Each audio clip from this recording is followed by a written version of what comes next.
Abe savait que le public accepterait que les Harlem Globetrotters fassent les idiots, à condition d'être drôles. Les gens ne pensaient pas que la fumée provenant du short de William Kidd Oliver était réelle, bien sûr. La vraie solution vient une nuit, pendant le match, lorsque l'un des joueurs driblait. L'équipe adverse essayait par tous les moyens de lui ôter la balle.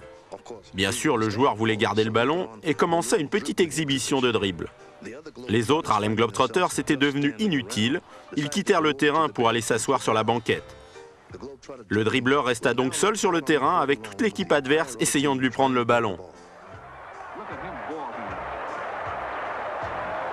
This is what gives his teammates a chance to rest. Some of them don't even move. Le public adora le voir jouer seul contre tous. C'est devenu le premier classique des Harlem Globetrotters. En fait, tous les numéros que les Harlem ont créés à leur début venaient du fait qu'ils avaient besoin de repos durant la partie. Durant la saison 38-39, les Harlem Globetrotters gagnèrent 138 matchs pour en perdre seulement 4. Ce record fut établi malgré des conditions de jeu extrêmement difficiles. Cette équipe particulière possédait quelques-uns des légendaires joueurs Globetrotters. Au début des années 40, si vous vouliez voir le basketball s'élever en véritable forme d'art, vous deviez regarder les Harlem Globetrotters. Ils devinrent alors les magiciens du basket.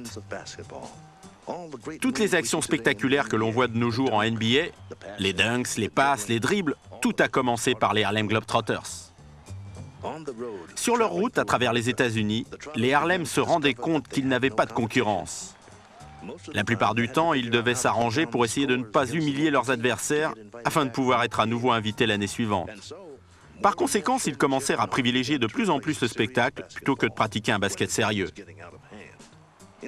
Au début, leur numéro venait du fait que les joueurs devaient se reposer. Désormais, cela leur était nécessaire pour éviter d'embarrasser leurs adversaires.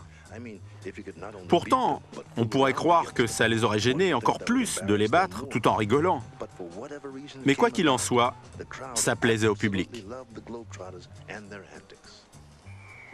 En 1939, les Harlem Globetrotters rejoignaient le championnat du monde de basket pour la première fois.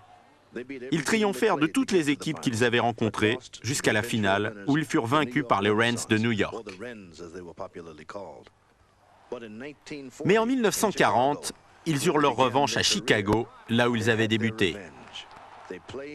Ils devinrent les champions du monde de basket. Babe Presley, Sonny Boswell, Hilary Brown, Ingeman Jackson, Ted Strong et Bernie Price composaient cette équipe.